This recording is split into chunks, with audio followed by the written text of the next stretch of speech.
It has been well over 5 years since we last received a class in the game. 2 expansions have passed thus far, and I'd say it is highly likely that in the next one we should finally be getting a new one. Despite the potential issues with balance, there are so many classes in the lore that are not available to us players, and many of them are quite developed and actually have quite a bit of depth. So let's take a look at some of the most likely next classes to come to WoW after Shadowlands. If you're tired of giant corporations shaping MMORPGs based on profit, then check out Scars of Honor, the sponsor of this video. This is an MMORPG deep in development, built by a really passionate team of less than a dozen people. The game is set in Aragon with 8 races such as the humans, the orcs, the minotaur, and many others. At its core, it is a social MMO where almost everything will require you to group up with other people. Scars of Honor is currently in the pre-alpha stage, but you can stay tuned, follow the development, and test the game. With a free account, you can get the game as soon as it is out. However, you can also directly aid development by getting a supporter or an honorable account, and you can also get a bunch of perks such as name reservations, mounts, titles, as well as joining game tests every month. Additionally, if you want to follow the game, you can become a part of the official Discord server. Check out Scars of Honor. Engineer Tinker. This is a really cool one and something that will be unique and unlike anything else in the game. Now, I know immediately you may be thinking that what would be the point? The various classes, races have already used all these types of gadgets, but really the same logic could be applied to monks as well. What is the point of monks when we have melee warriors and rogues? Obviously, this could be expanded and given a lot more depth. So this wouldn't just be a hunter with a few trinkets and a rifle, but a full-blown, well-developed class with a lot of very unique abilities. Seriously, why wouldn't you want to add Tinkers or the Engineers to the game? Most importantly, they actually are a class. It is not something I just came up with. To be exact, they used to be a hero unit in Warcraft 3, so there's a ton of justification as well as lore to back all this stuff up. Then we had Mechagon and the various types of Tinker-like units which were really interesting. I know they kinda missed the opportunity there, but it wouldn't be unreasonable for this to happen after Shadowlands, depending on what the next expansion is. Primarily, this would be a DPS or a tank class, and they could really develop it quite well. For a DPS, they could have turrets similar to Shaman Totems, they could use rifles and pistols, stun missiles, or even have like a robot-like pet, very similar to hunters. For tanks, this could be really interesting. They could come up with a druid-like form. However, instead of a bear, the Tinker could have like a giant powerful metal mech suit. This would even make the most sense as a tank, as it would be actual protection, like this would be an actual tank, as opposed to many other tanks that don't really make all that much sense. I know engineering is a profession already, and it is something I use on my main and have used pretty much since Cataclysm, but really, I've never found it super satisfying. Outside of a few mounts and gadgets, engineering is mainly a gimmick. With a Tinker class, this would just be a whole different dimension. Blade Master.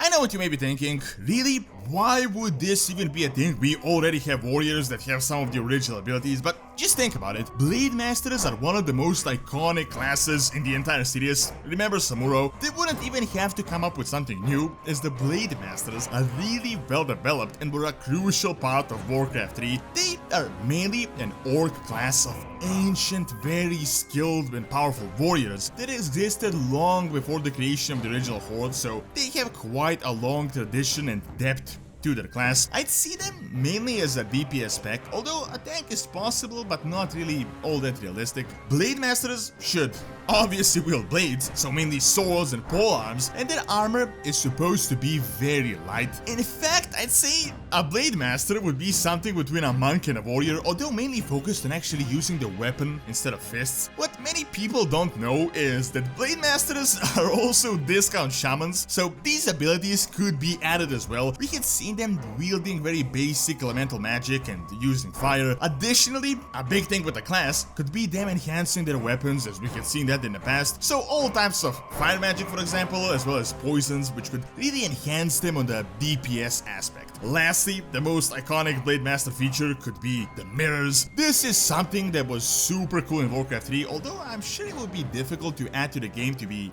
balanced in PvP, but it wouldn't be impossible. I mean, other classes already have a certain version of this. I think Blade Master's mirror could be akin to Rogue's stealth. So imagine a very fast and lightly armored warrior with some shaman aspects. I think a Blade Master would be quite a cool addition.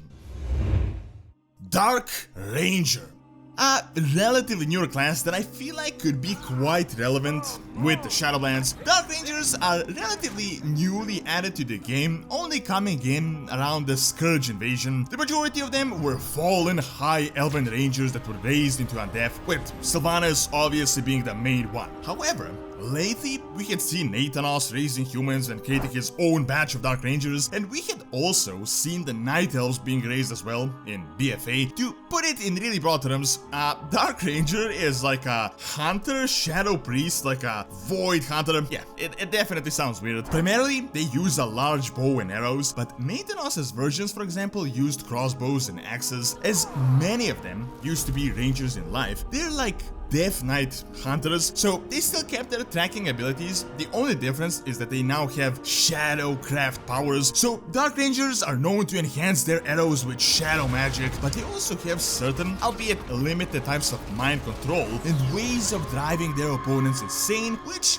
could be a really cool twist to this class. Now, how they could be added and why they think it is possible? Dark Rangers are generally an elite class, and they have been the cream of the crop of the Forsaken army and the bodyguards of Sylvanas. Seeing that now Sylvanas has abandoned her people and ventured into the Shadowlands and Nathanos followed suit, I'd say they're mainly left without much of a purpose or a leadership.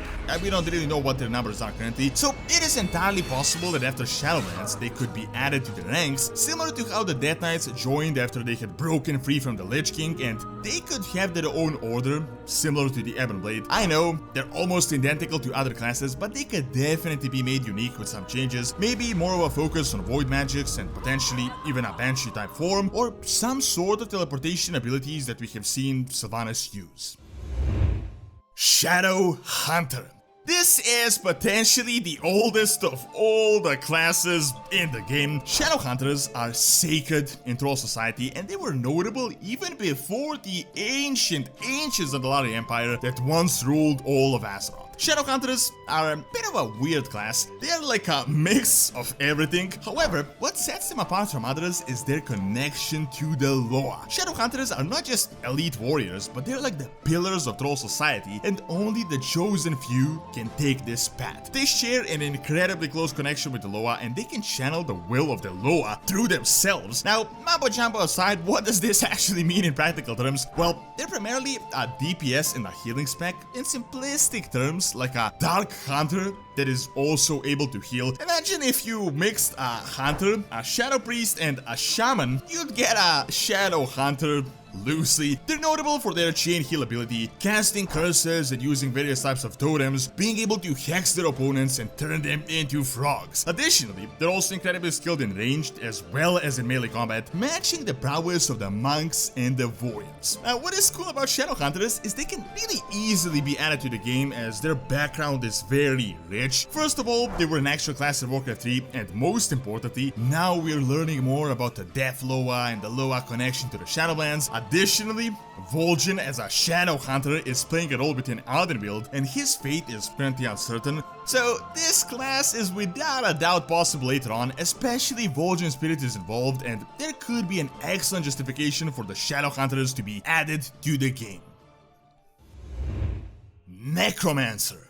The class that people have been speculating on and requesting pretty much since forever. There is a good counter argument to this, and you would ask, what is the point of Necromancers when we already have Death Knights? And because of that, this will never happen. And I do agree to an extent, but I think this is an incredibly simplistic way to view things. Necromancer and Death Knights do share similarities, but they're definitely not the same. Think of it as a paladin and a priest. Sure, both primarily use the light, but they're quite different classes. One mainly focusing on melee combat, while the other focuses on range. The Necromancer would obviously be a DPS class and could be a mix between a hunter and a warlock. What would even make this class really unique is their ability to resurrect. Sure, Death Knights can raise a few goals, but Necromancers are just on a whole different level, and if they really capitalize on this, a really interesting class can be developed. Sure, you may be thinking if they didn't add Necromancers now in the Shadowlands when we are in the afterlife, they will never do it, but I don't really think